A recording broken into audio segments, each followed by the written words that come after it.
I would see my dad wake up in the morning, just like every other dad on the block, get in his car and believe that he's going to work. Where he was going, he had stash houses. It was so easy in El Barrio to just get a connection. All you had to do was then come to Miami or come somewhere to the U.S. From both sides of my family, my mom and my dad, I only have one aunt that never did nothing in the game. The legend on Miami streets is my dad was one of the first ones to start cutting it.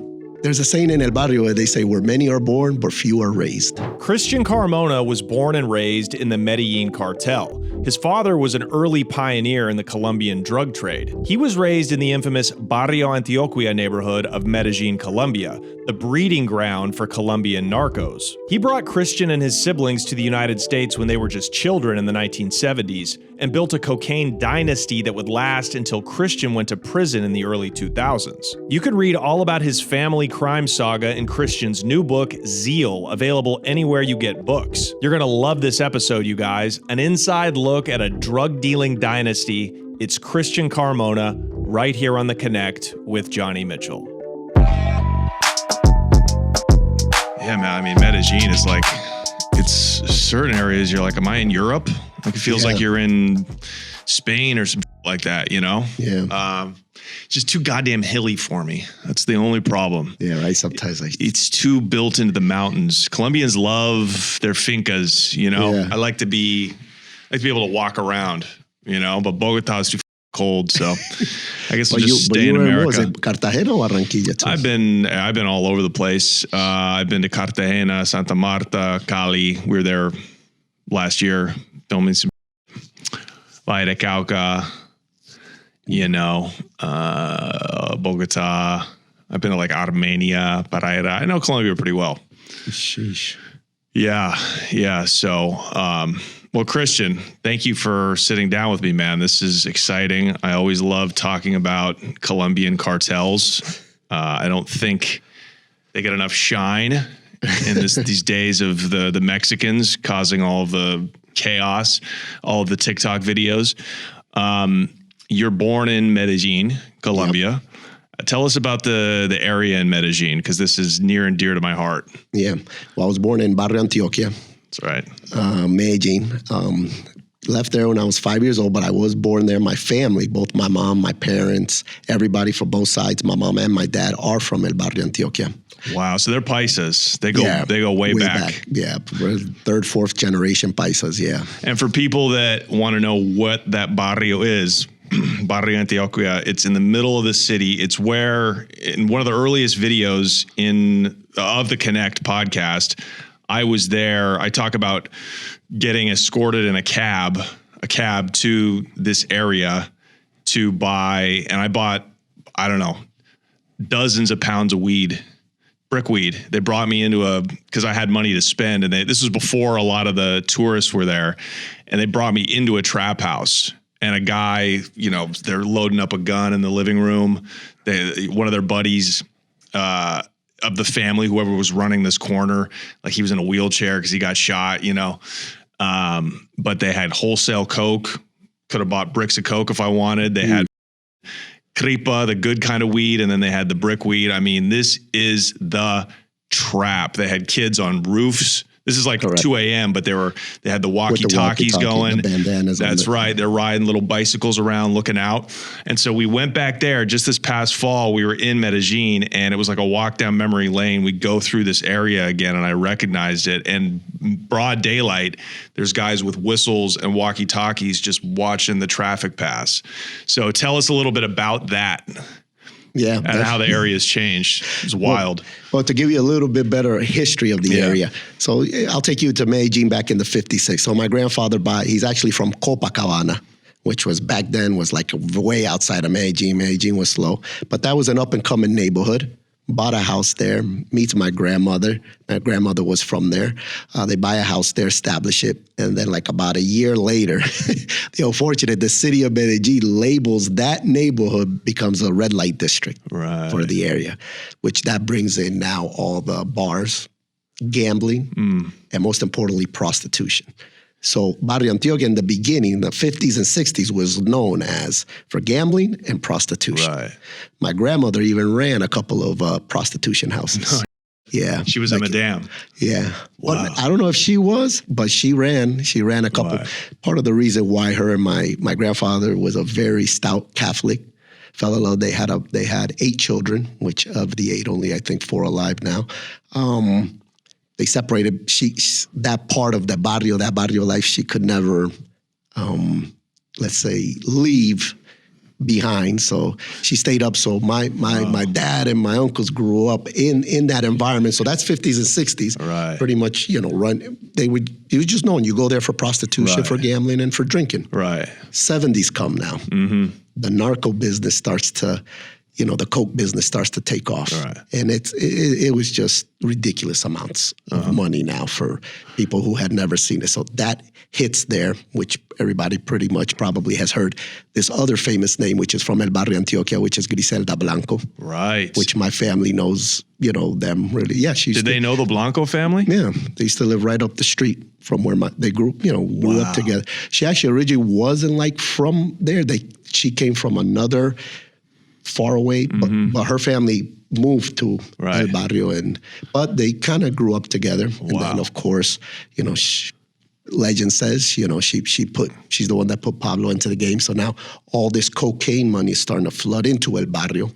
And now that's where you start getting the narcos coming from there and the sicarios. It's just too much money for people that were already involved in some other kind of illicit. And now this was like a gold mine. Is that true? Is that what they say, that Griselda Blanco put Pablo Escobar in the game? That's what the legend says. We don't, I don't know how, factual it is, but I mean, that's what some of the sources pretty much say. Yeah, everybody tells me the opposite. Well, not the opposite. They just say when she was in Miami, she wasn't what the legend kind of made her out to be. They even blame her for ruining much of the coke trade because of how violent she was. But that was years later. Years later. Growing up in Medellin, who knows, in that era, in the 50s and 60s. But that's always been a prostitution hub. Originally, yes. So chicks in Medellin have always been hot. Now, they just didn't appear 10 years ago. They've always been beautiful women out of that area, paisas. So now it's become, you said, I didn't recognize a lot of people going there to buy prostitutes, but that's still the case. In today's time, I think when you were there and stuff, you hear about Carmona through, now it's the comunas. It's way up high where it's dangerous like that. But so back in the 70s and 80s, that was El Barrio. There's a saying in El Barrio where they say, where many are born, but few are raised. Because I, as a matter of fact, from both sides, so remember, my mom and my dad are both from El Barrio. And on both sides, we've had 2 uncles killed just from being that street life from El Barrio. They were killed down there? Down there.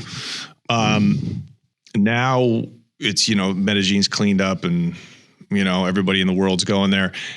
But your mom was raised, your parents were raised in this environment. In that environment. So it's kind of in the blood now. Correct. To do dirt. Your father, do you know how he first got into the coke game? Yeah. So he's growing up. So remember, pretty much how I say, so now the narco money's starting to pour into El Barrio. My dad was actually very intelligent dude, went to college.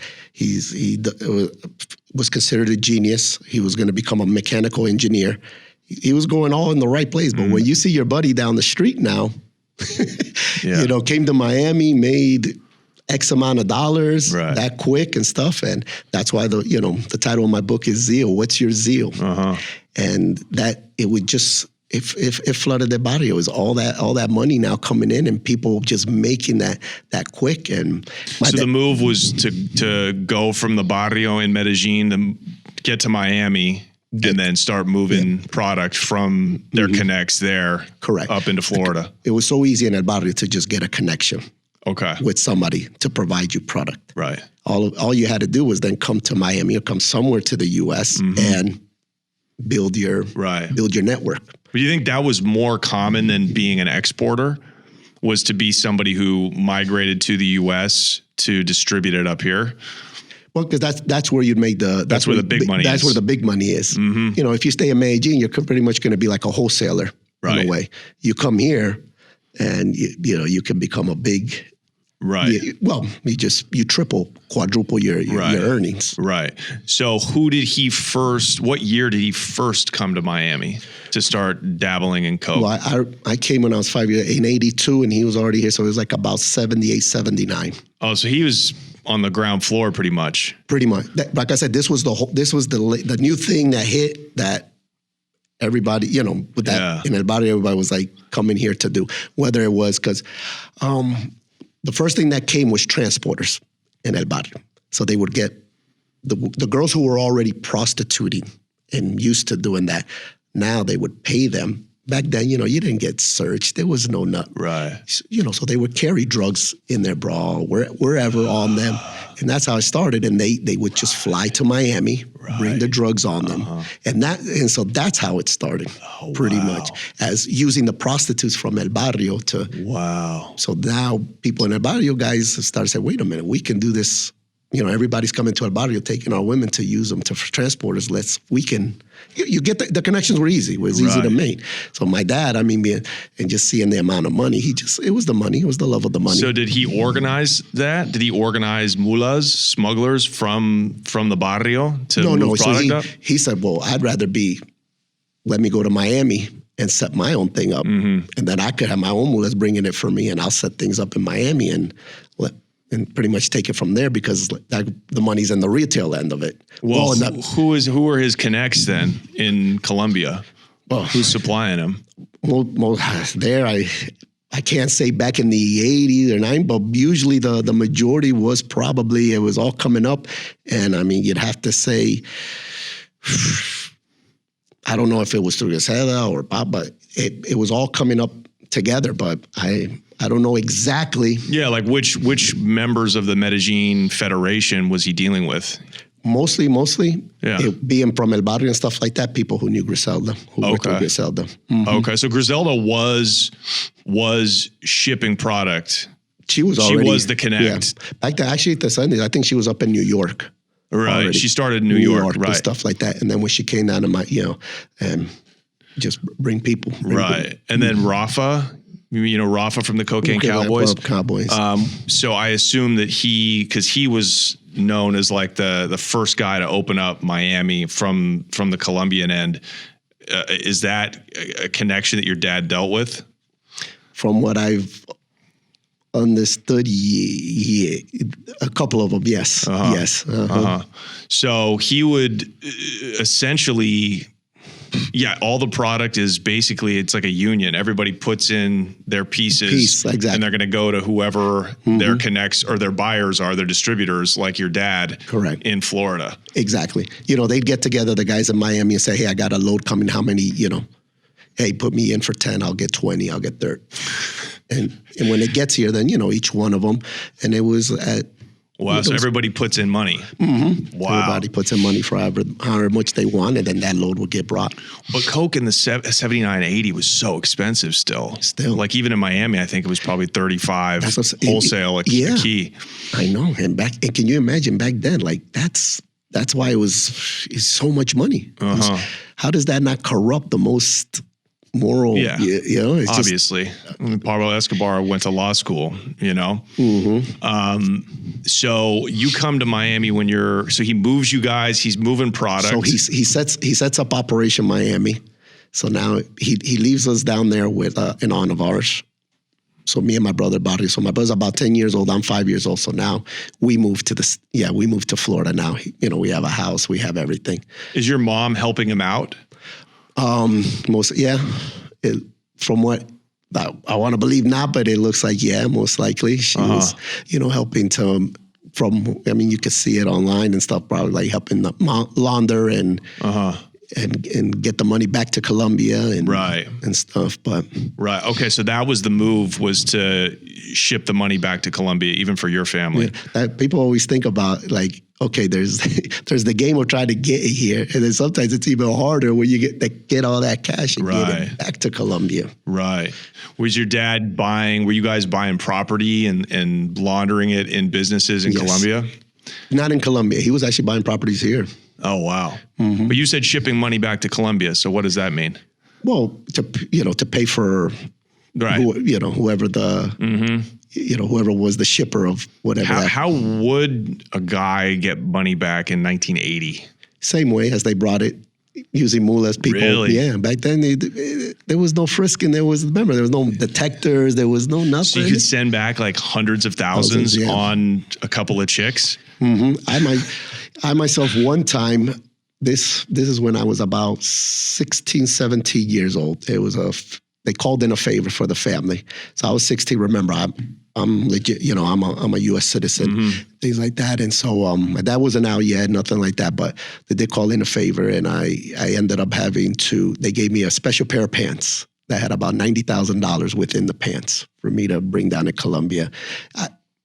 It wasn't pay now, it was just a favor was called in, and they would only trust me to pretty much do it. It was a thing within the family. Yeah, yeah, for sure. That was just normal. That was normal. And that was probably back in around 94, 95, somewhere around there. Yeah. Yeah.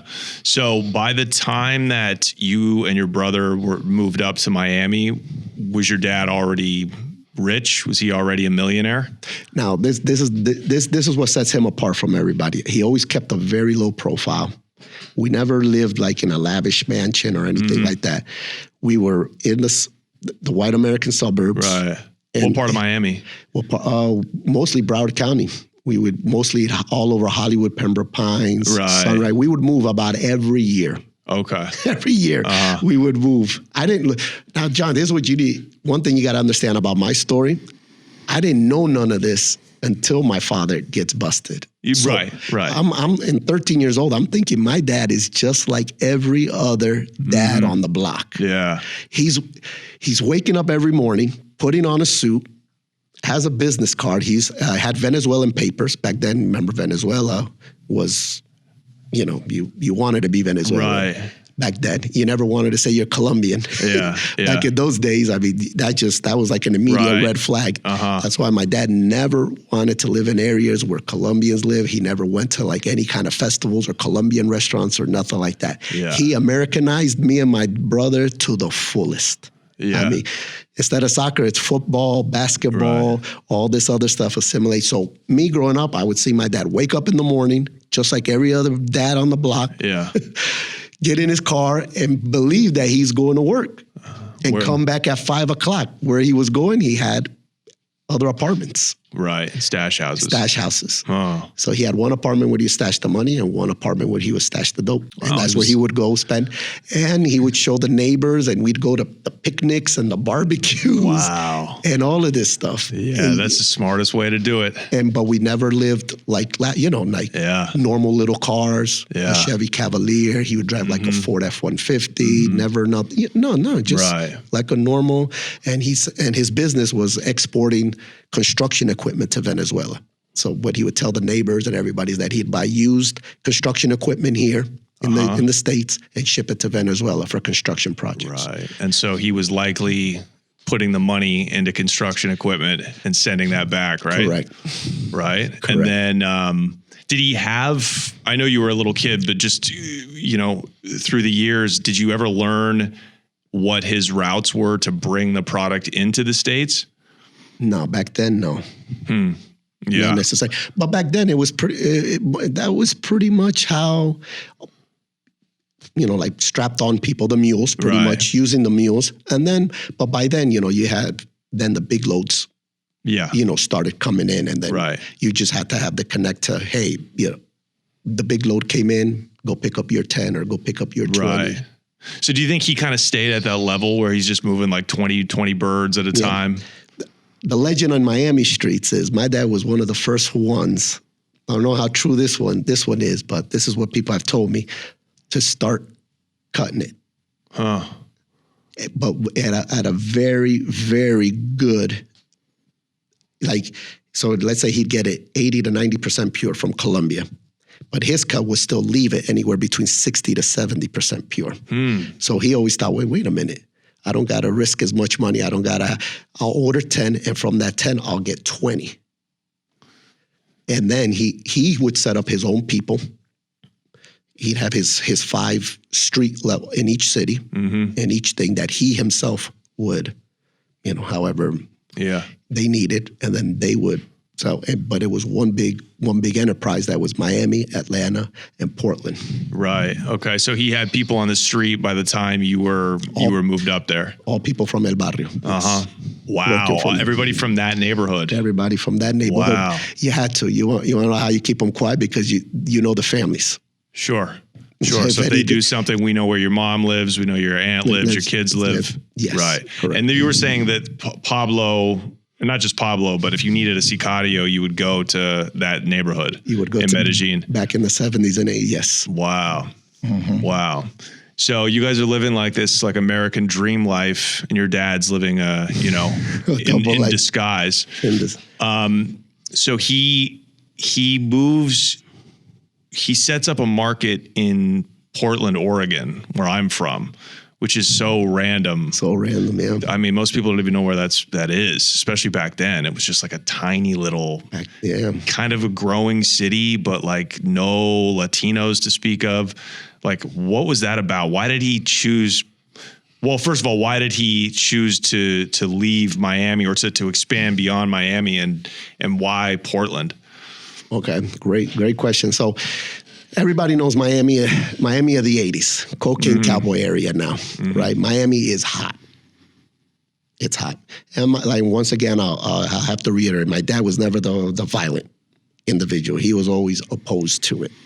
That would have to be like a last resort kind of thing. Right. And when Miami got so hot with stuff like that, and that's where I was thought to believe it was because my brother was kind of going down the wrong path because he was hanging out. I was thought to believe that's why we moved to Atlanta. So remember, I'm like about 11, 12 years old, so we moved to Atlanta. But now the truth is we were avoiding all the heat and everything that was coming down in Miami, like about 80. But his thing was growing, and he always wanted low-key, no major cities where it's already a lot of competition, a lot of problems already, a lot of people looking around. And from what I've heard, he picked Portland, being Medellin is known as the city of roses, and Portland's known as the city of roses. Right. So he was stuck between St. Louis and Portland. And when he heard that, he stuck with Portland. Wow. And did very well, and had about five people out there working from there, and for like about 5 years, very low key. So he calls down, he says, okay, I've got a new market. He calls down to the barrio and says, who wants to work? Who wants to come work? And then, so he puts these 5 Colombians in like an apartment in Portland and says, here's some bricks, sell it. Here's some product, exactly. And he would usually already even have the customers and stuff just lined up. Did he speak English? Yeah. Okay. Good. Who do you think his customers were in Portland, Oregon in 1990 or whatever? Oh man, you'd be surprised. It's for sure doctors, lawyers, judges. Very. Is that right? Yeah. Everybody loves cocaine. Back then it was. Yeah. I mean, still to this day, but back then it was the luxury drug. So your dad was a good enough business guy. He was a good enough networker to where he just as an individual could go straight to customers, like to users, and say, "Hey, I've got this Colombian cocaine." Yeah, and his persona. I mean, if you see pictures, he just doesn't give off a persona of your typical Latino thug guy or nothing like that. No, he looks like he looks like Albert Einstein. Wow, is that crazy right? White hair and everything. We're gonna put his picture up in the episode because I'm fascinated by that. Wow. Yeah, I mean, and in a place like Portland, when the coke is that good and that cheap, it's gonna sell itself. It's not like you're cold calling. It's not like you're trying to sell people some knives door to door. I would have to believe it wasn't a hard sell. Yeah. So he puts people there, and now he's got. And how is he moving work across the country? Just driving it himself? Yeah. As a matter of fact, yeah. So remember the first Gulf War back in 89, 90? Yeah, and I think it was 91 or 91. Yeah, 91. Yeah, the airports got real tough. So using the mules got real tough. So from what I was told, that's when he started, buying different cars, loading them up and just driving them. I remember cross country, dropping off in Atlanta and then driving still to Portland because he had the air. That's ever since then. That's when because still even up until then, especially flying to Portland, who would ever think, Right. So even up until then, before the Gulf War, the mules kind of still worked as long as you already had it in here. It was the international flights coming from Colombia to Miami that now we're getting, but domestic flights, they weren't, not back in like 88, especially not to Portland. So somebody could just put bricks in luggage and check the bag? No, usually on themselves. Oh, wow. So he had people. You would strap about 3 or 4 kilos on you. Wow. So he even had mules domestically like in the United States. Wow. Are these still girls? Usually, yes, you would want to use a woman. Right. Wow. So if you were to meet, I mean, they would look like what your home cleaner, whoever you call from, like an older lady in her 50s and 60s. Not that beautiful girl no more. That's supposedly coming to model here, nothing like that. No, now the mule game changed a little bit, and you use older grandma-looking woman. So he kept a very, very close ties with Barrio Antioquia back in Medellin. Yeah, that's where we're from. Yeah, right. So he put a lot of people to work. Yeah. Wow. Wow, that's fascinating. How did your life change? How did you see, as he grows the business? Did you guys become more affluent, or is it still like, are you still living super middle class? No, super middle class, always. Like I said, never flashy, never nothing. I'm saying now, I didn't know what was going on, but I'm going, I never saw my dad like counting money, or I never saw like Coke or anything like that. I will say, I do remember one time, there's one time. So we're in Miami, and I had to go, so I'm driving in the car with him. I had to go to the bathroom really bad. Right? And I'm like, Dad, I can't hold that anymore. I don't know. I must have been like 10, 11. He goes, okay, let me take you to my other, which was always weird. I didn't, but at 10, 11, why does he have another apartment? But whatever, he said that's where he would, that was his office for work. So I did go into this apartment. I did know, so I run into the bathroom. So now when I leave the bathroom, on the floor, there was the big heat lamps like you see like in the restaurants. And back then I didn't know what I was. And there was 5 kilo on there. So he probably had just cut it. Now I understand the process, and was like, heat them up so that it warms up and everything like that. Because from what I was told, he could precisely repackage it to look like if it was a kilo that just came off the boat. Right. He knew exactly how to press it to make it look again like it just came off the boat. So anybody who would then buy it here in the States would believe this is right off the boat. Right. But back then, so now I'm like about 10, 11. I remember just going back there, and when I leave out there, I just see these 5 like loaves of rectangles on wooden slabs and an angle with these big heat lamps on it. And I go outside, and so my dad goes, "What'd you see?" He just asked me like that. And I was like, "No, nothing." They didn't now I look back and I'm like, "Dang," to me, I just thought, I don't know, maybe it was concrete or something like that. Right. I'm telling you, I was very naive, very Americanized, went to the bathroom, but that's the only time I can remember in all my childhood that I've ever saw anything. Beforehand, nothing. Like. And your dad never had problems with the cocaine cowboys and how much violence was going on? He never got kidnapped. He never got threatened. He never got caught up in that dragnet. He never got caught up because he always paid his bills, and he never owed nobody no money. And he was always, and that's one thing they respect him even to this day. And and that's where we never.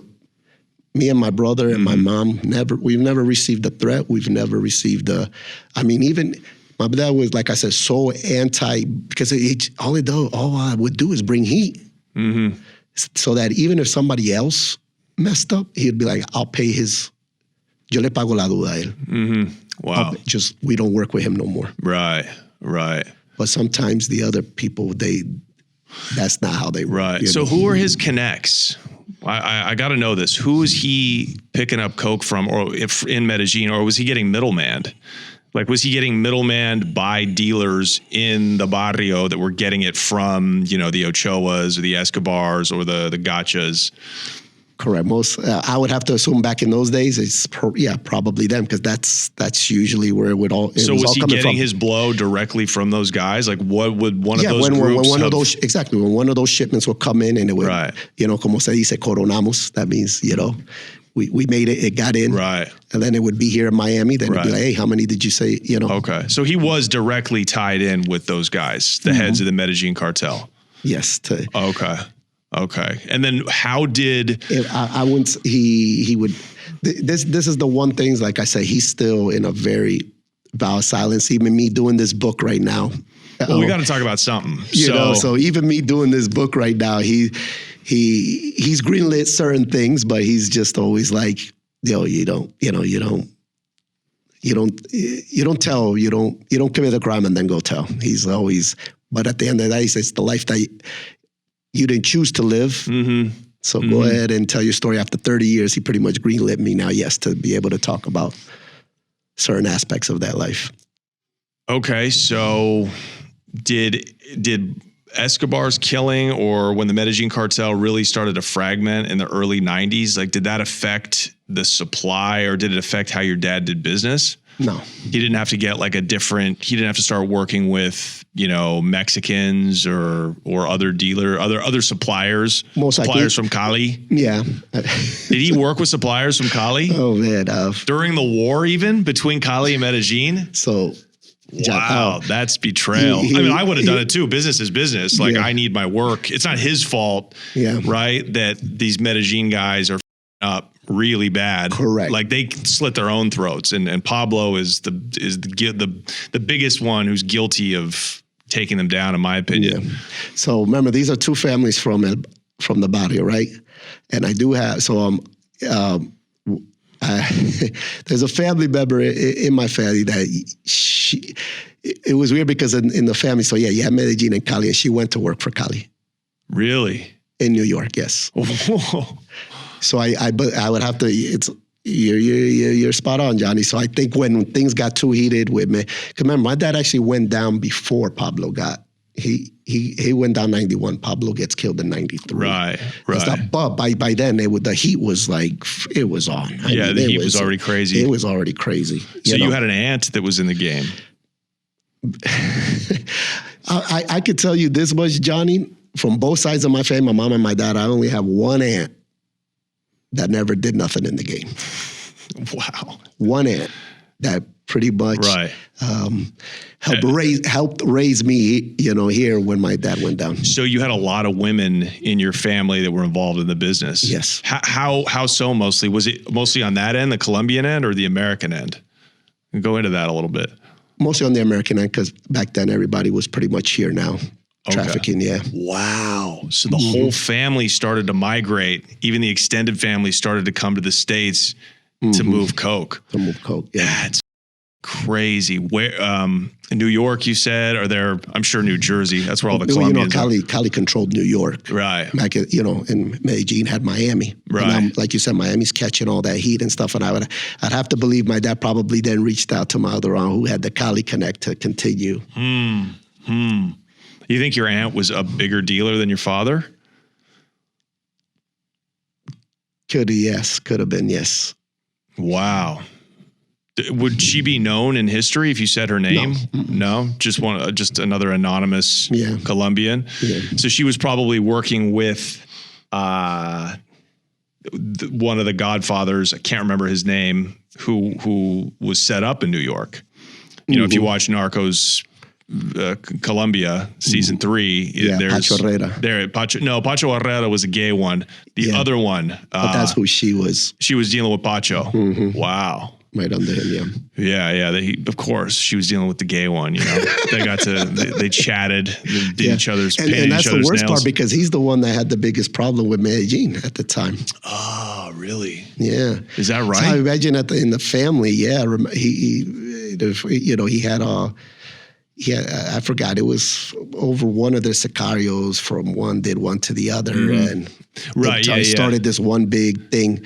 And I sometimes I'm like, man, but my family got along fine. Like I said, we weren't really down with all that.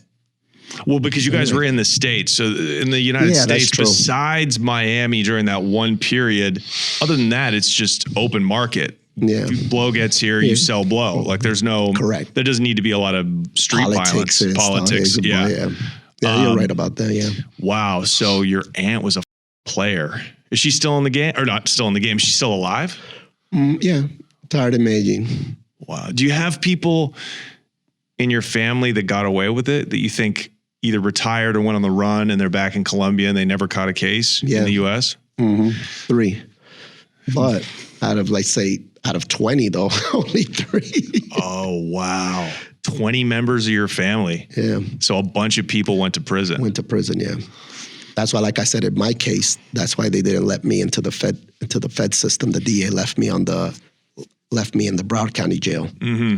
Because they said I would eventually run into somebody in the federal system. So is your last name Carmona? Carmona, yes. That was pretty well known to the feds. Is that because you had all of these family members with the last name Carmona that were going down?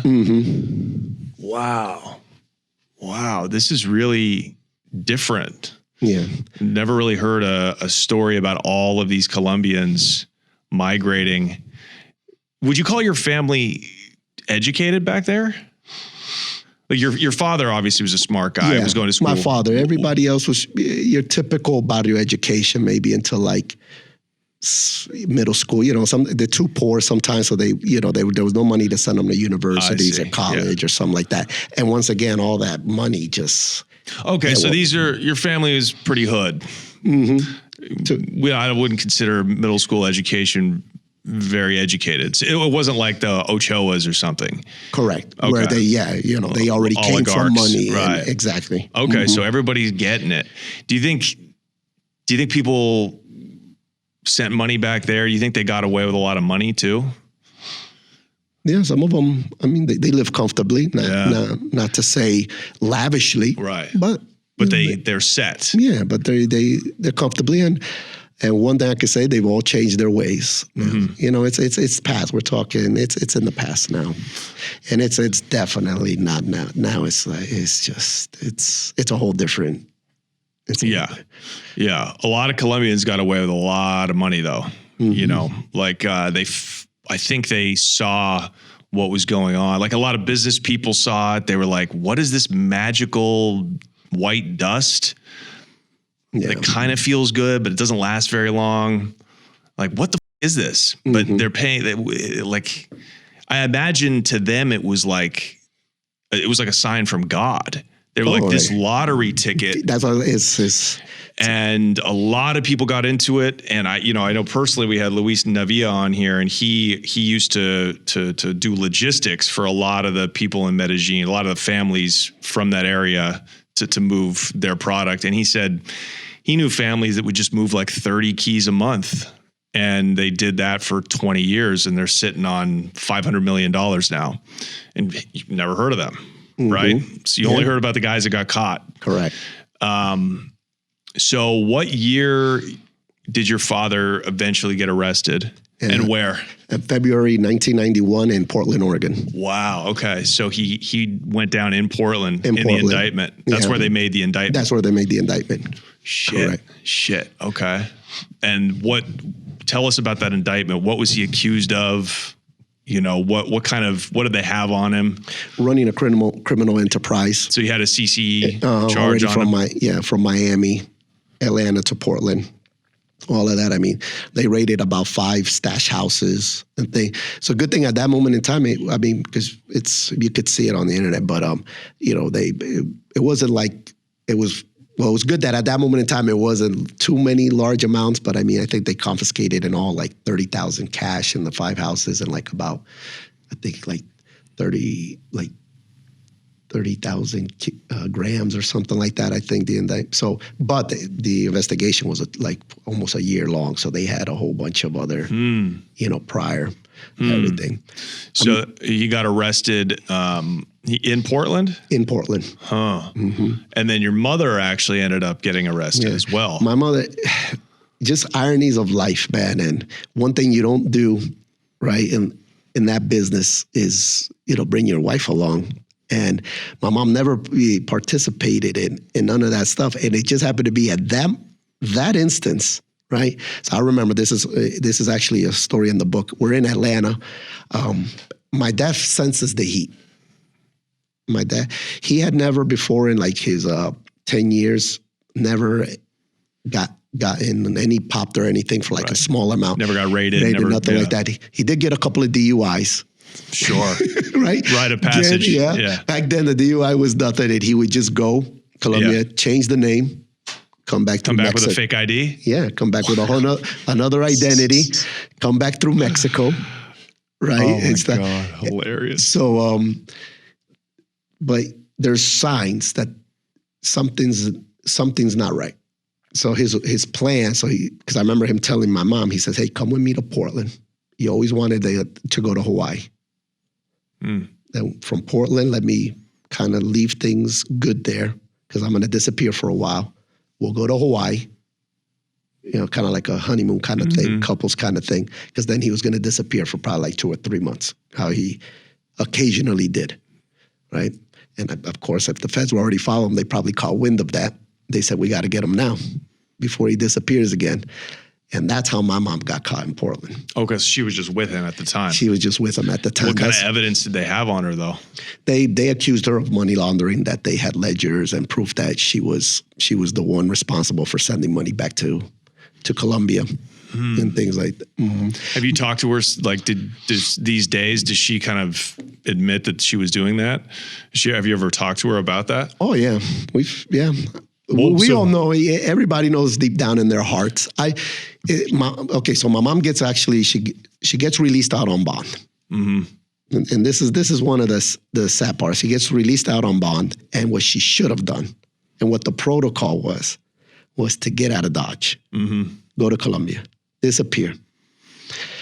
She had faith that, we had the lawyers, we had this. So I'm getting hit now with all this, never even knowing the reality of what I've been living under all my life, right?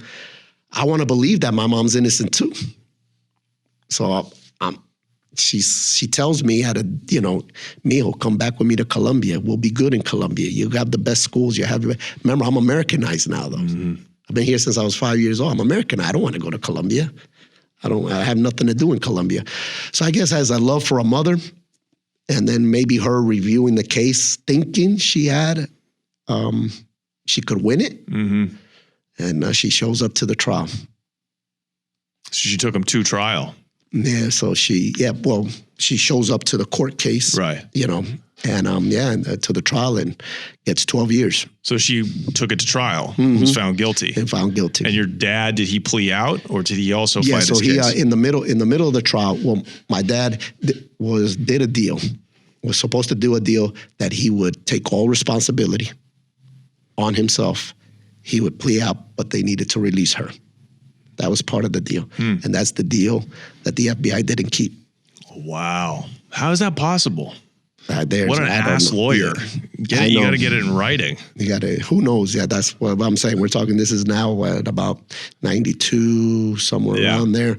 All of this is happening. I don't know. So there's not a lot of good, at that point, I suspect there's not a lot of good drug lawyers that speak Spanish in Portland at this time. Most likely, that means a lot, like there's just, the cultures are different. So you need a lawyer who really can level with you. And I don't know. Yeah, that's probably had something to do with it. Just a guy that just didn't know how the feds worked. Correct. I think that's maybe where my dad, he didn't understand how to play the system. How to play the system and he believed also in the American justice system, and I believe they made him believe that that's what was going to happen. But since he never wanted to cooperate, right? At the end of the day was, I'll take all the blame. Give me life if you need to. Just let her go. Actually, he said, let everybody else go. He pretty much stood up and said, I forced everybody. They had no option but to do what I said. Wow.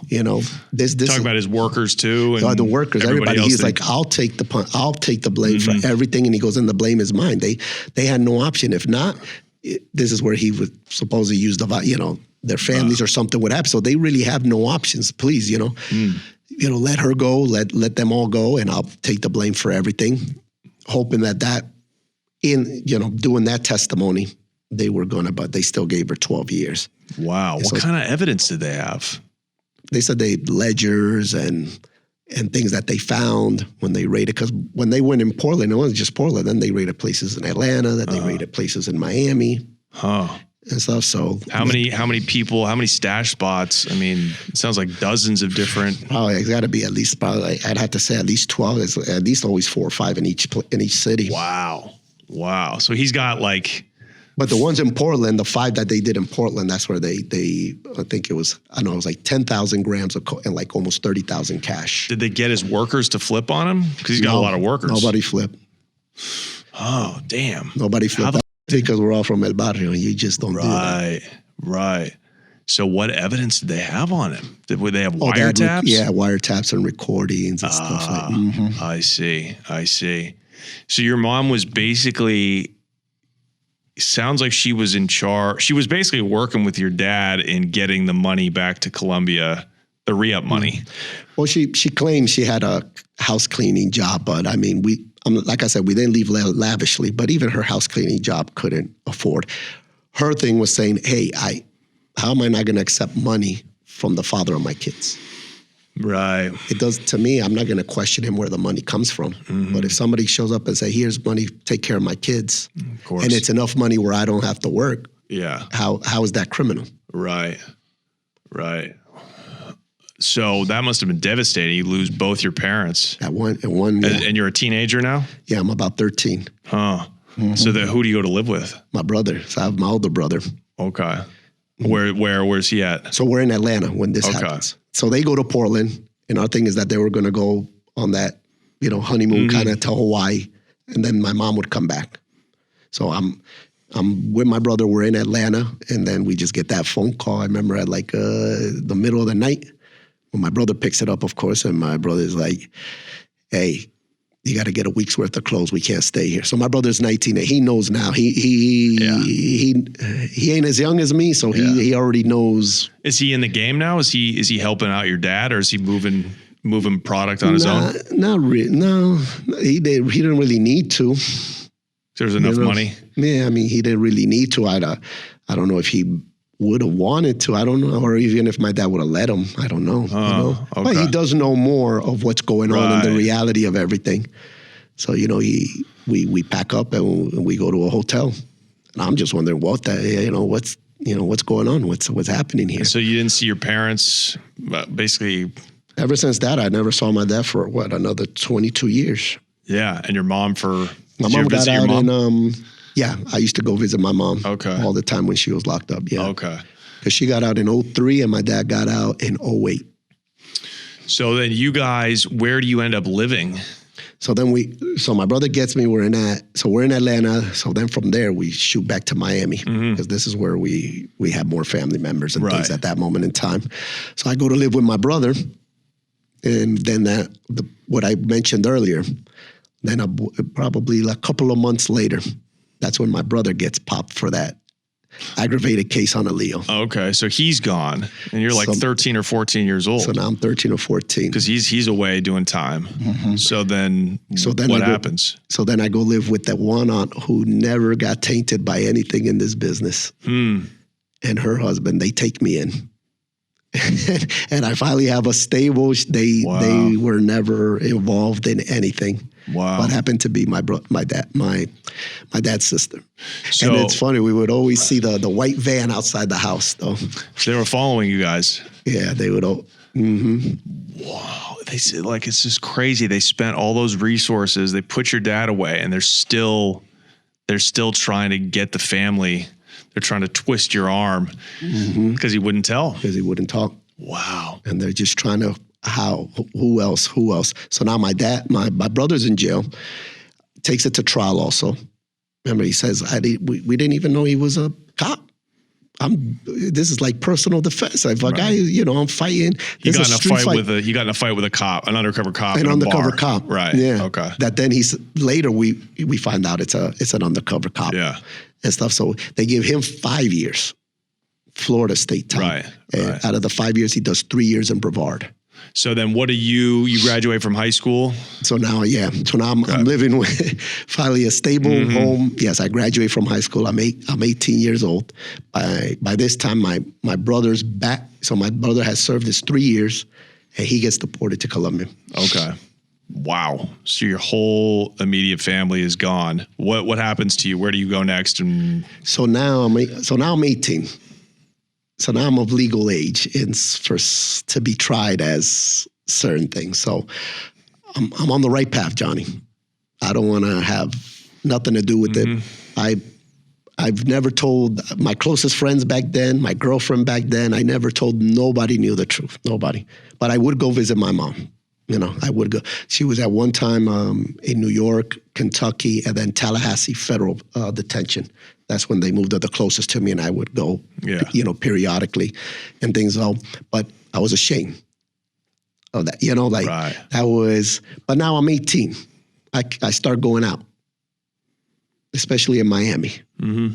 So you start going out, you start hitting the clubs, you start hanging out with some people. Some people start knowing, hey, aren't you so-and-so's son? Hey, aren't you Now we're like getting into the clubs for free. We're getting this, we're getting special treatment. And that was like, wow, what is this? I was working at a bank, going to FIU, Florida International University. Like I said, just trying to be right. And so I'm working at a bank. And at that moment in time, so we're talking, this is 99, the bank, let's just say the bank allowed for me to reconnect, my position in the bank, for me to reconnect with some of those prior drug ties of my dad to help either launder or how, let's just say they would bring stacks of $5s and $10 bills from the street level dealers that they would need into hundreds.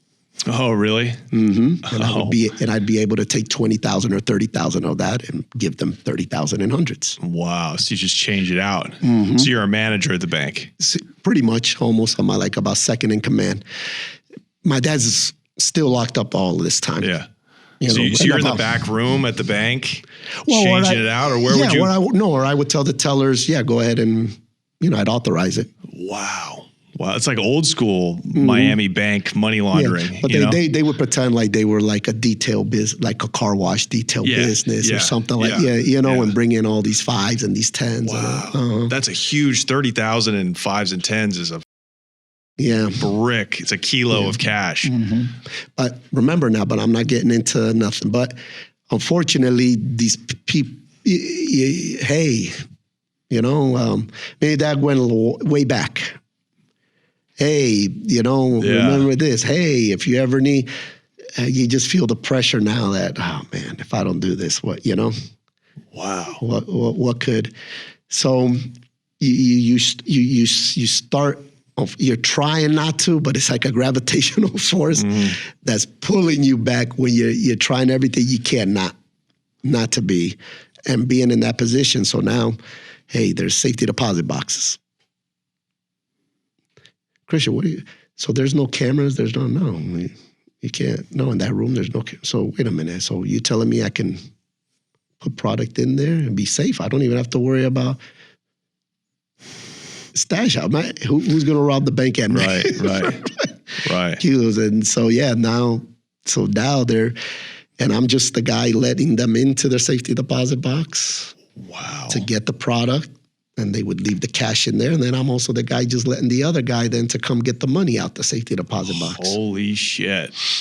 That's wild. In all my years, I never considered that you could actually stash drugs in the safety deposit boxes. Well, it's illegal to keep cash. Is that right? In a safety deposit box, yeah. Oh my God. By law, you can't, you're not supposed to, but so everybody, many people who are breaking. doesn't? Yeah. But that... But you have the big ones. There's the big ones on the bottom. The big deep ones. The big deep ones. Yeah, man. You easily put 5-6 kilos in there, and you can easily put another, a good 80, especially cash. Yeah, easily. For sure. Easily. Oh no, you can get way more. I used to put hundreds of thousands in the narrow small boxes. So you could get millions if you wanted into the big ones. So you have your dad's old associates stashing cocaine in the safety deposit boxes at your bank branch. Coming back around pretty much, because I'm 18 and I'm out in the world now. So it's those forces that you want to say, are coming. Yeah, whatever. This is what's happened. This is what's happening. It's exactly what's happened. You don't have to qualify it. And all I had to do is look the other way and things. So then would they let you know, hey, some guy's going to be coming in with the keys? Correct. Yeah. Back then there was, cell phones, so you get a quick text with the code, boom, boom, boom. Mm-hmm. So then their customers would come in and show them your ID. Specifically, yeah, they would sit out in the waiting area and say, I'm here to speak to Chris. Wait for me. Hola, doña. Sí, pa tu caja. Okay, let me take you to your box. Holy. So then you just let them in, and you're just facilitating drug trafficking out of Washington Mutual Bank. That's gangster. Yeah. That's gangster. Were these also Colombians or these Cubans? Colombians. Wow. So Colombians are still moving product even in the 2000s now. Because now we're in the 2000s. Yeah.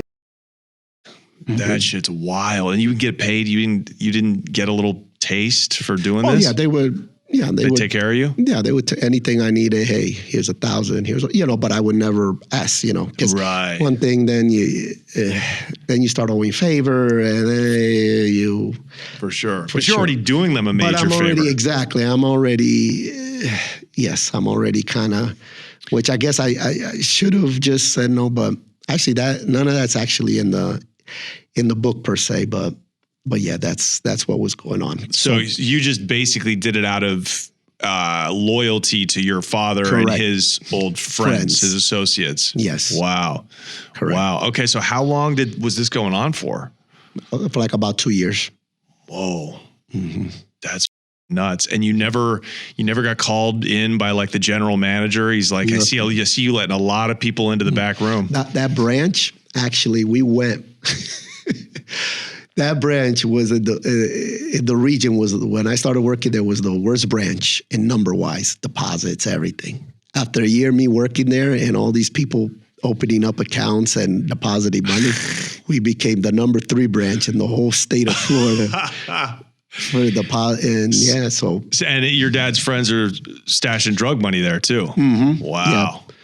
Yeah. With businesses, they would open up a business account, but Oh wow! So you're productive. You're an asset for the bank, so they're not questioning you. They're like, man, this in 1 year. Look at how much the deposits have risen. Look at how much this has. Look how many accounts we've opened. Look at so I'm getting all the awards and stuff. And you're just a young man. Yeah, and I'm just, It's crazy. Yeah, isn't that interesting? The banks need your money.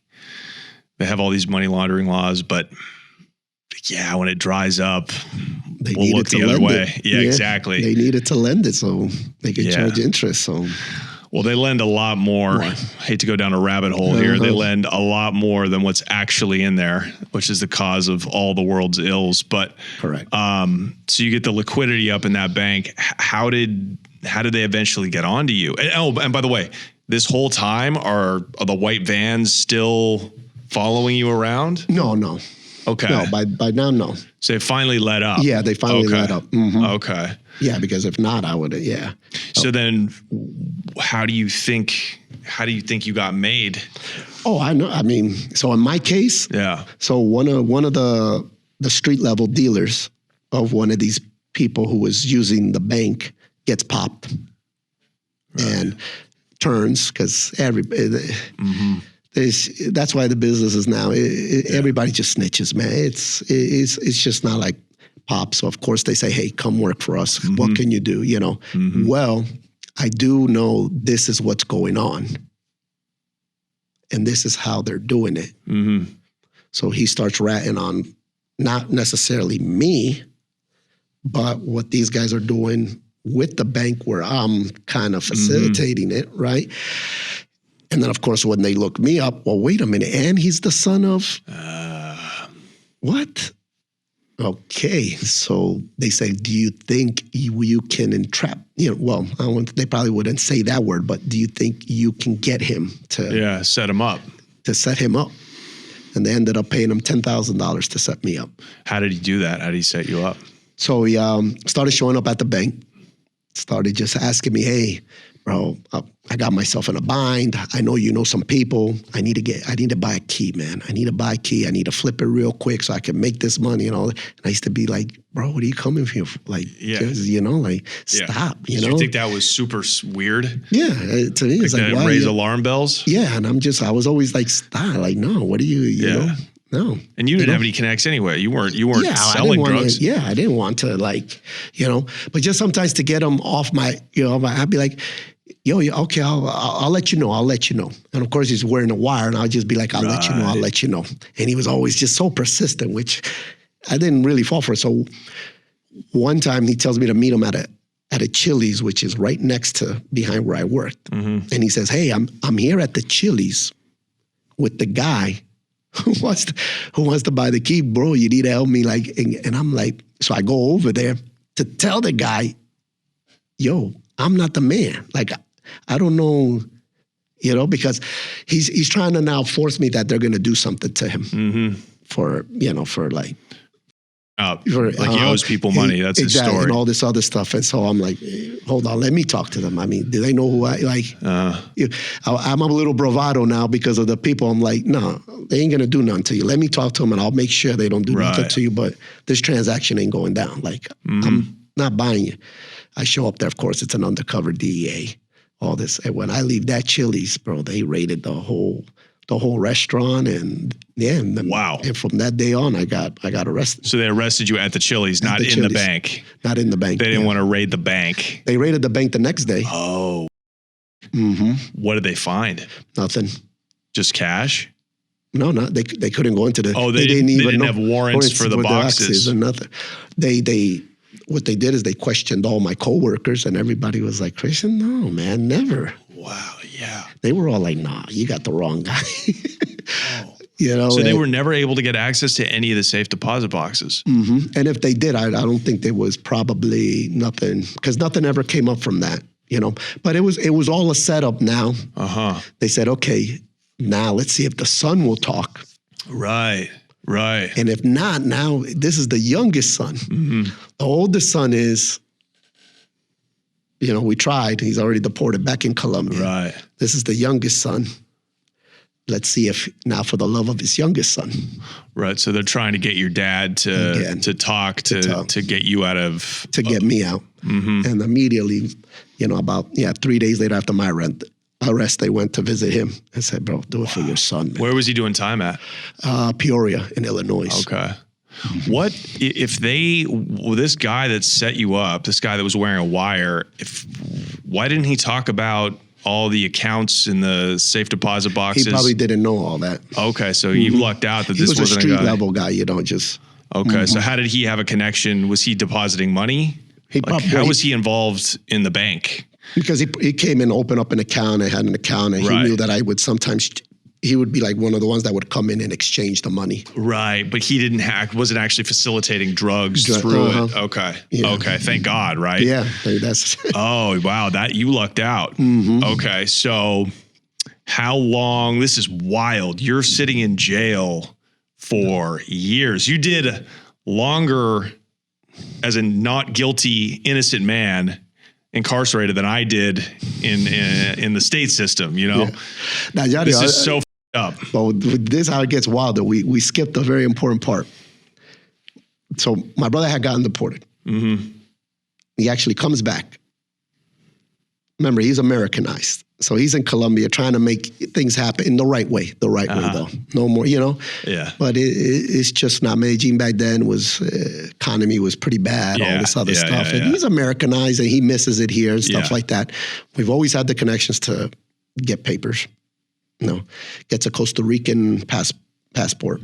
Comes back to live a legit life with me. With me. This is in the book. So now I'm detained, right? I'm sitting in BSO jail, and I'm living with my brother who had years past been deported, and if he ever came back, would automatically face a minimum of 5 years. Just for coming back. Just for illegal reentry? Yeah, just for illegal reentry. And my first thought is, damn, if they go to the house I got to get and I'm trying to like warn him, right? I remember now he's under a whole different name, and I remember I'm sitting in the like in the office in the detention room, and my cell phone keeps going on, and of course it's him. They keep saying, "Who's this? Why is this number? Is that the guy?" So they're like, "Is that the guy you were supposed to get the kilo from? Is that the guy?" And I'm like, "No, man, that's my roommate. It's my roommate. Is that the guy?" And I'm trying to figure out a way to right? So now the agents go into like another room. They leave me there with one guy, but he's like busy on the computer, like typing everything up. And I say, "Yo, can I use the bathroom?" Right? So he goes, yeah, you can go into that cell, use the bathroom in there. He didn't notice as I walked by, my hands were handcuffed, but they were handcuffed in front of me. As I walked by, I grabbed the phone. And I walk into the cell, and I'm looking, like I'm urinating and stuff, but I'm actually dialing the number to warn him. And the phone dies. You believe that? So now I'm wondering what's going on. So now they process me. I'm booked. All this other. I walk by a holding cell. Remember, this is now about 7-8 hours. I walk by another holding cell, and guess who's in that holding cell? My brother. Oh. So they hit the house, and now he's in there, but they don't know he's my brother. Because he's still using his fake ID, his fake passport. Holy shit. So of course, my brother throws his hands like what happened? And I'm like, and we would just, there's one side, and we just both just went like that, because that's in our family, you just don't talk no more. This is in the book. Crazy enough, but I guess they knew we were roommates, they never know we were brothers. So now we're both booked, processed. You go upstairs, they put you in we end up having this, by coincidence, we end up being put as bunkies in the same cell, which we knew right then and there, this is weird. Yeah. Right, like what are the odds of that one? So we had to assume that the cell is bugged. Yeah, they're bugging the cell, which they do. Which they do, right? So me and my brother would get paper. Right? And they give you the little pencils and stuff. And that's how we would talk to each other. Just writing little notes. We would write, boom, and then we would get the paper and we would eat it and swallow it. And we would and I just told him, "Don't worry, I'm going to get you out of this." He didn't deserve it. He didn't come here to do any foolishness. And now, so now we're both fighting. My brother had to, because the prints, right? Remember, the prints are going to match. Right. But what he did, what he started doing immediately, right after they arrested him, he was cutting his fingers. Oh my God. He was biting them. He would bite them. And then when he was in the cell with me, you'd have like a little metal desk. Yeah. He would scrape them until they bled. And of course, the prints would always come back, no match. They would always have to, but we knew that that's only going to work for a certain amount of time. Eventually, there's going to be a match. Right. But if once they found out it's him, oh, bro, it's an automatic 5 years plus then who knows what else and stuff like that. Oh my God, that's crazy. So they left us in a cell together for about 5 days. I come up with a plan. One thing I learned is I learned the system. I'm like, they want everybody to snitch and turn and all this other stuff. Well, let me make them believe that that's what I'm going to do. So, of course, I have a lawyer now, and I make them believe that, okay, he's willing to talk, but I said, on the one condition, you got to release my roommate. I'm not talking until he's free. They're like, well, you care about this guy so much. I'm like, he doesn't deserve it. Yeah, there's nothing to do with it. The guy just moved in with me, a week ago? And look at what he's facing. He doesn't deserve it. You guys really want? My dad, right? My dad hasn't talked for 20 years. And I'm telling you, I'm willing to talk, but you got to let him go. They let him go. Wow. They let him go. That's wild about his fingers, dude. I thought that was like a bad movie trope. I didn't know that people actually did that. Well, my brother said that's where well, what else? What else? And, it did buy us the time. Yeah. Back then, it did buy us the time. So now when I find out he's on, his job was, if they let you out, run. And they let him out. He got another fake boom. Hopped on a plane to Alaska. Why? Why Alaska? To work on the fishing boats and stuff. You know that from the Northwest. Wow. Yeah, of course. And out there, nobody checks nothing. All he had to do was go in there with a social, and that's what he, Wow. No, everybody up in Alaska is running from a case. Everybody. Or they're about to catch a case for, killing somebody. That's wild. So once I knew he was gone, and my lawyer pretty much said, yeah, I said, I ain't talking. Oh, they flipped. I'm sure. Oh, but they flipped. They were. So now they want to punish you. So now they want to punish me. Yeah. But I did. They did eventually, because the case, there was really no hard evidence. So of course, conspiracy. All you need is a conversation, just something saying yeah. So that's what they were going on, but.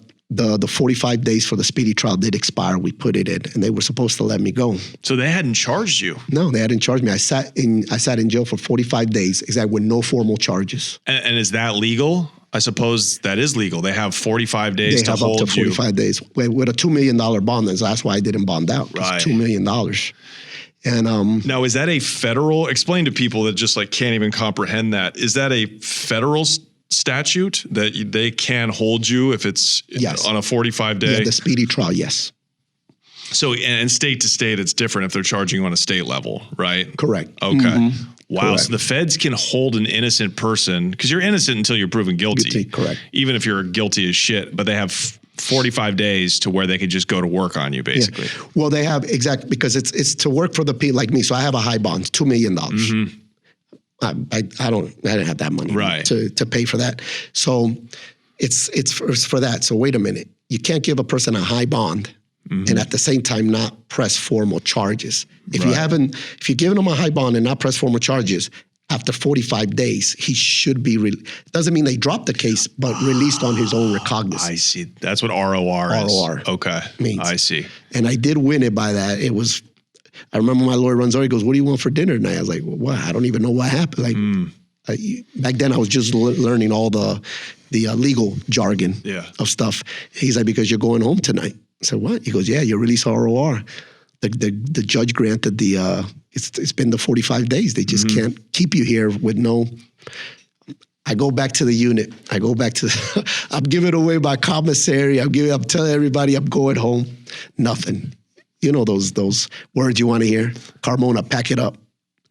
Right when the guy called. So you never give your shit away, dude. Never, ever. Never. If I'm getting released from jail, I walk by a hungry inmate. I throw him some gum. I say, chew that. It'll make you hungrier. You never give your shit away until you walked out the door, dude. Yeah, man. Now it's the morning. Still in there, nothing. Asking the depths. So I call my lawyer. He's like, what are you still doing in there? I said, I don't know. He goes, call me back in an hour. Call him back in an hour. That's what he tells me, bro. They just filed charges on you. Another case of trafficking 10 kilos in Hillsborough County. Now, did you have any idea what that was about? No, nothing. I didn't even know who. When he mentioned the names, I didn't even know what, nothing. Yeah. And he's like, I'm sorry, man, but now Hillsborough County has a warrant for you and they're coming to get you. And Hillsborough, so this was a state charge? Yeah. Okay. Yeah. So what about the federal charge? Did the feds turn that over to the state? No. So now I have this other case on the state level. So you can have a state charge at the same time that you have a federal charge? Mm-hmm. That's what they did. Wow. But why, if they're fabricating this whole thing, which it sounds like they were, why would the feds have us try to fabricate a state case on you? Well, I wouldn't say fabricate. It was to not release me. I know, but what's the case about? Oh, it was another trafficking case. I get that, but what is it? What did you have to do with it? That I conspired to buy 10 kilos of coke in Tampa from some people I don't even know nothing about.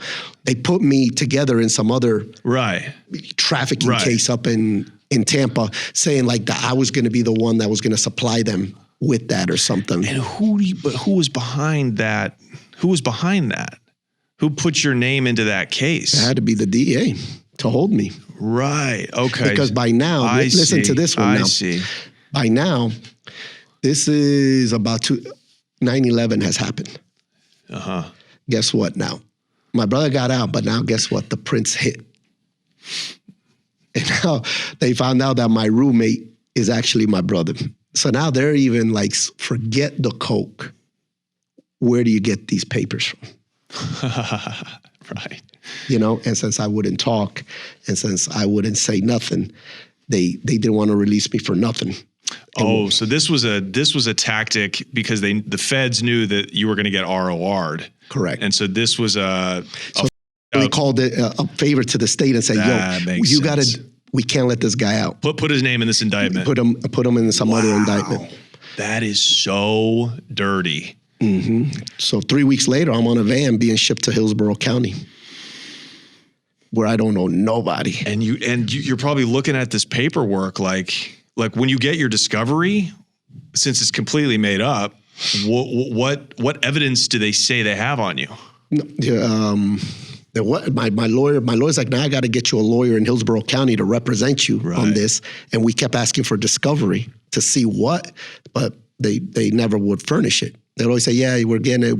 The case is pending. We're putting it all together. What they did is they bought 3 months worth of time in Hillsborough for the case in Broward County for them to finally, put together a stronger case of conspiracy for me in Broward County. For the feds. For the feds. Right. And to put it together, a stronger case. A stronger case down here. And then after 3 months, they dropped the case in Hillsborough County. But now the feds picked the one back up in Broward and brought me back to Broward. Wow. So they just wanted to keep you in jail long enough for them to build more evidence. But what was that? No, to get me. Yeah, so they could build more evidence. Yeah, or my dad.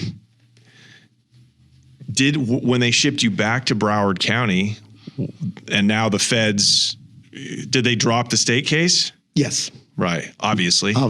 There's nothing. There's nothing. Mm-hmm. I mean, you should be able to sue over that. Like they have to I looked into it, but they said no, that as long as they can prove a little bit of like if they could just prove that, hey, I know Johnny per se, and I had one conversation with Johnny, but nothing. Did you know any of the guys at all in that case? No. It later was revealed to me that the guys in that case were involved in an actual with the guy who set me up. I see. There you go. So that's the link. Oh, hey, he was talking to this guy. So now we're going to put him in here with this to hold them so he doesn't get out. So they dropped that and they shipped you back to Broward County, and now it's just the Fed case. Did they gather more evidence in that time? They turned in some recordings and something, but what they did is they polished it up. They took out a lot of. They had so many recordings of me saying I don't do that, telling the guy no, and only left like 2 recordings of me just saying, okay, let me see what I can do. Yeah, so they edited out all of what would have exonerated you. Correct, as entrapment. Yeah. It would show the entrapment. Right. But at the end of the day, the thing was this. So I get back to Broward. Let me just say, Johnny, all this had to happen in Hillsborough County. I'm grateful it happened because that's where I actually changed my life, Johnny, because in Hillsborough County is where I found God, and that's where it inspired me and changed me. So I come back as a totally different man now to Broward County, but all they would do is hold me, man. I would go to court every 6 months. That's it. And your bond is still... And my bond is still $2 million. So you can't make that. And every 6 months, the statewide prosecutor would just come down, ask my lawyer, is he willing to cooperate? No? Okay. Continuance. See you in another 6 months. Right. See you in another 6 months. See you in another 6 months. That went on for 4 years. Wow. So unbelievably Orwellian, so anti-American. That sucks bad. Mm-hmm.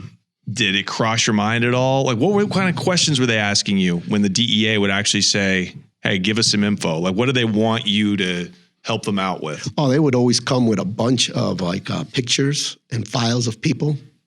And they would say, well, we're going to make it so easy for you. Just point at somebody who you believe is is associated in or was associated with your dad or is currently associated. Did you recognize some of those people? I recognize like 3 of them. Yeah. Huh. Mm-hmm. And were they the guys that were moving work through the bank? No. Mm-mm. Oh, really? Just through other, but they were like street level guys. Okay. And you knew them since you were a child? No. This is more from on the current from when, just me going out and like and partying and just knowing now who, like. So these weren't even like major drug traffickers.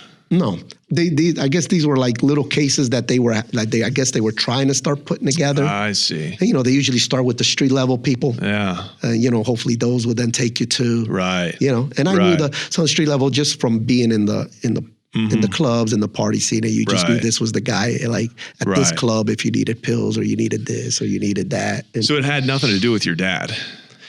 At that. No, yeah. At the end, they were using me now, of course, my dad, because they kept going to my dad saying, your son's going to get 30 years. Right. Help him. But you didn't know shit. I mean, are you lying to me at all? No. Because this seems like a huge expense of resources and time for you that didn't know anything to flip on some street dealers. Like why? This just seems like a very bad luck for you that you would have a U.S. district attorney this vindictive. You know what I'm saying? Like, even if you did cooperate, like, who are you going to give up? Some street guys? Well, remember, they were left very angry for me when they found out my brother and that whole thing.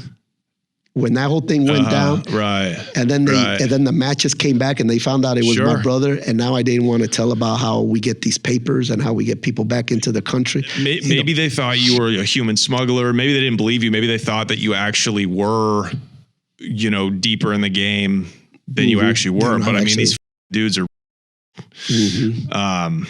But yes, they're very stupid people who work for the government. We all know that. So it's believable. It's just terrible.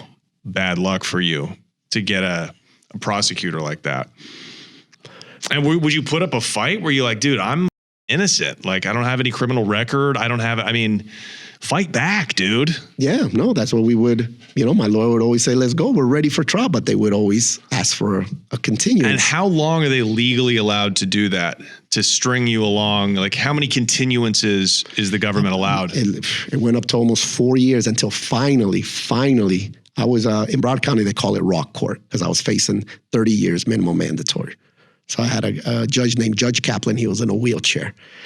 And when my case first started, he presided over it. You could tell everything was bad. But I guess after time and seeing and all this, and then one time he goes, show me evidence. Right. Like show me some evidence. What's going on? We've been at this for 3 years. I don't get it. Why haven't either he pleaded out or why hasn't he, turned snitch? Like why? Why hasn't no agreement or nothing? It's been 3 years. And all they provided him was that they followed me for 2 weeks prior to the arrest.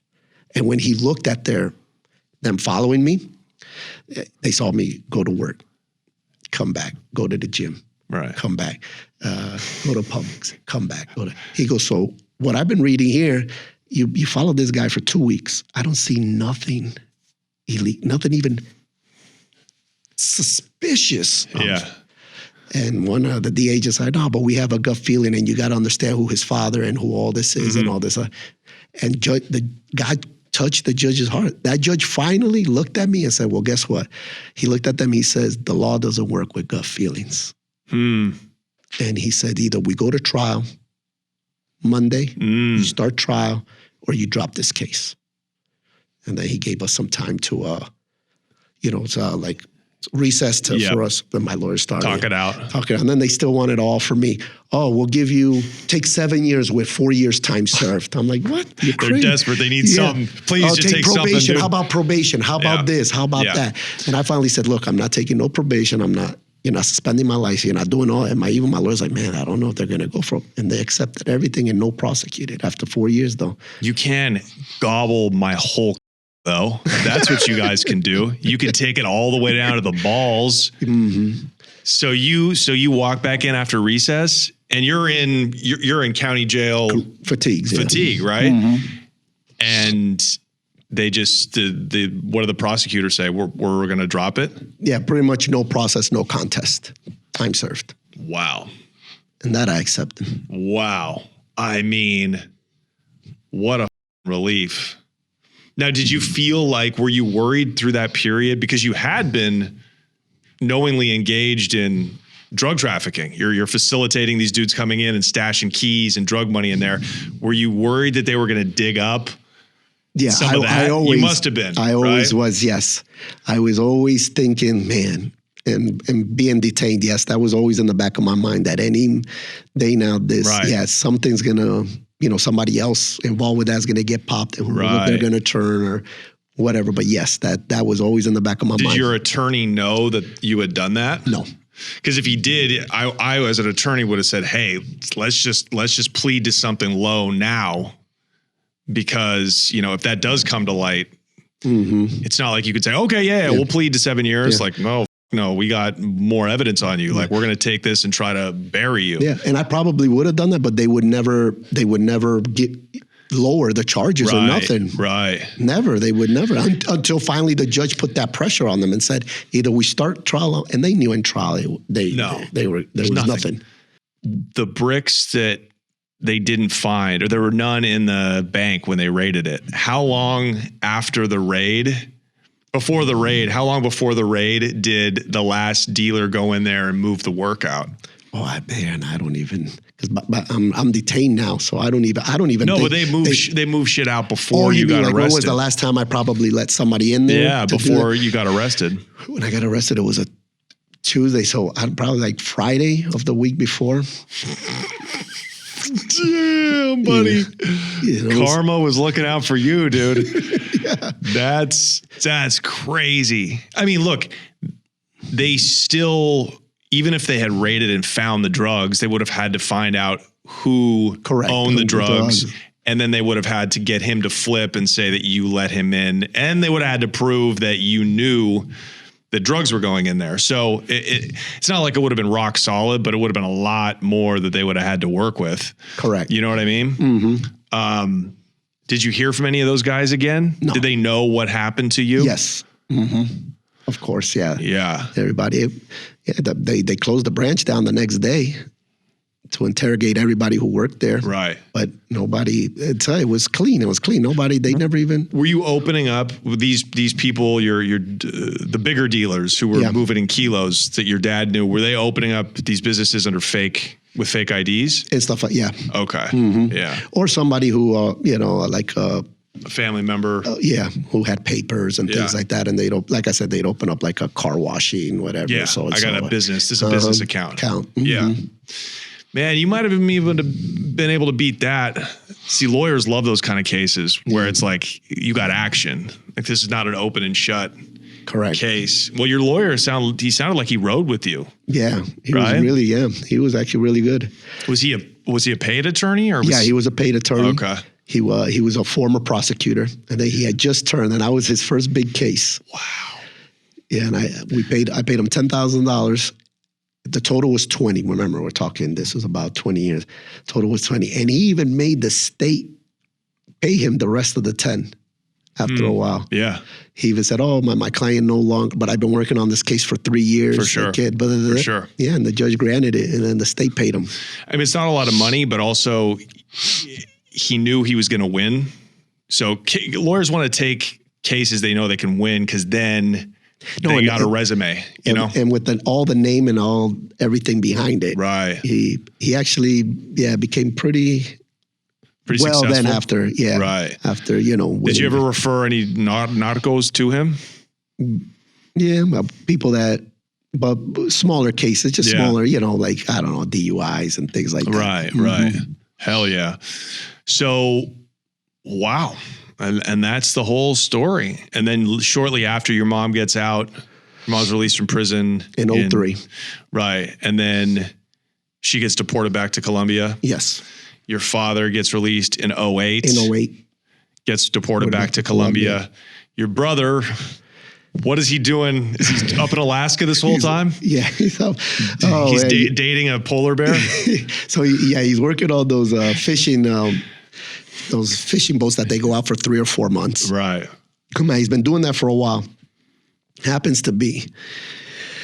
So which this really sucks. He comes back into port one day, and usually, you know, when you go out on a trip like that, you can make $20,000-$30,000. Remember, you're not paying housing, you're not paying nothing and stuff like that. And that name that he was using, I guess somebody else used it years prior and didn't report to the IRS. So my brother gets off the boat one time thinking he's making 25, and they garnished it from a prior. God damn it. And now that connect for the papers, it was too hard now. Yeah. The airports, everything got tightened up. Yeah. And that's when my boss said, I'm done. I'm going back to Colombia. Going back to Colombia. Mm-hmm. I guess he had saved some money though. And he had saved some money, and he's like, yeah, I'm out of here. And so he's lived back there ever since. And so it's likely that your parents will never get to visit the United States again. No. Or your brother. Or my brother, yeah. Now, does your brother have an open warrant out? Like would he get flagged if he tried to use his real passport to go through customs? I don't know. I mean, that's 20, 30 years. I mean, maybe. Yeah.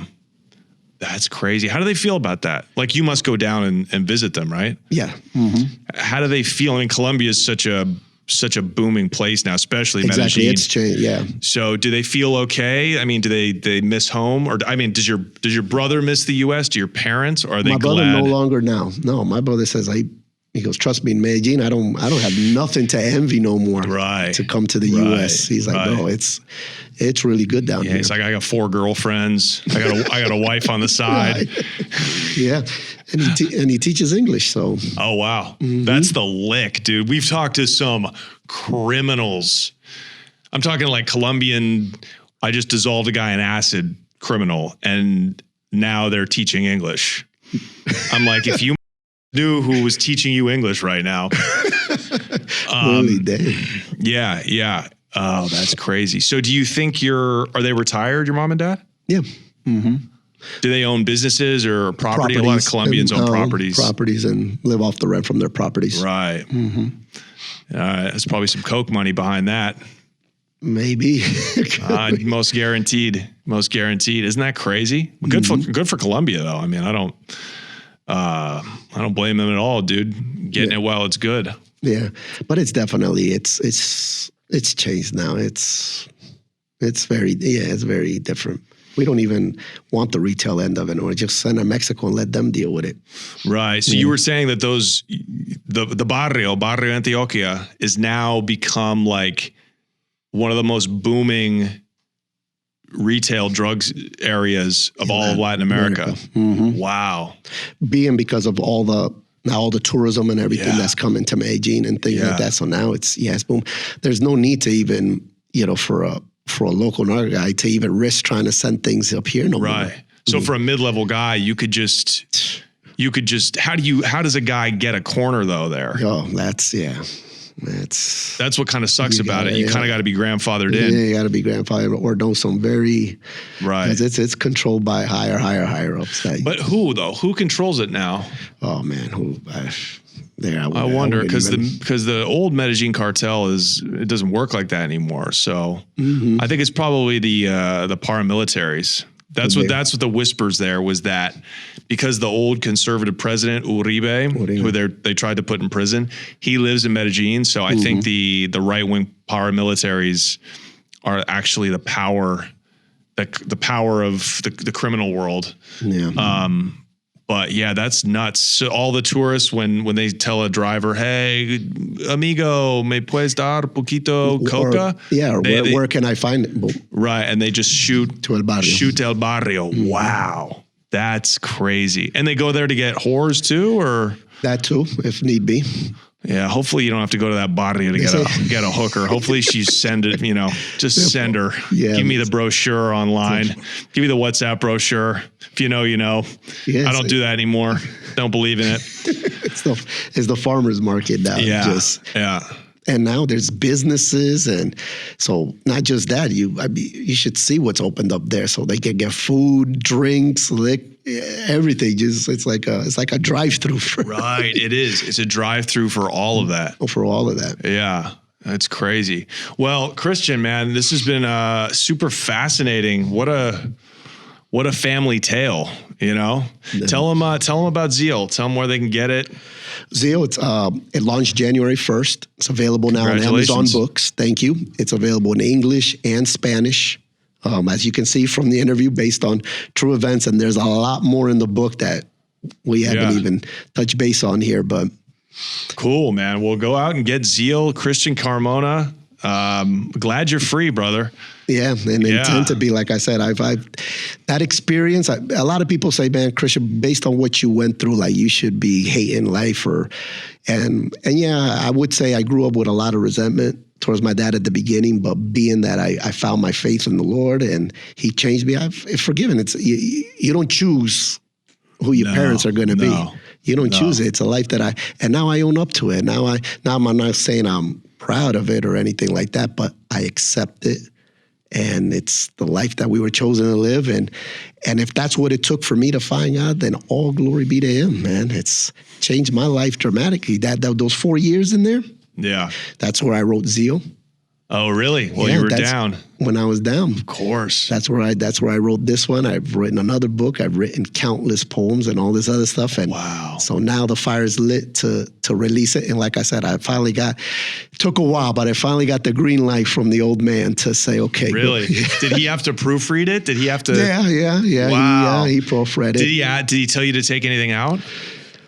No, because the story pretty much I've divulged more on this on your podcast because the story actually starts in 91 after he was already down. Yeah. After he was locked up. After he was locked up. Yeah.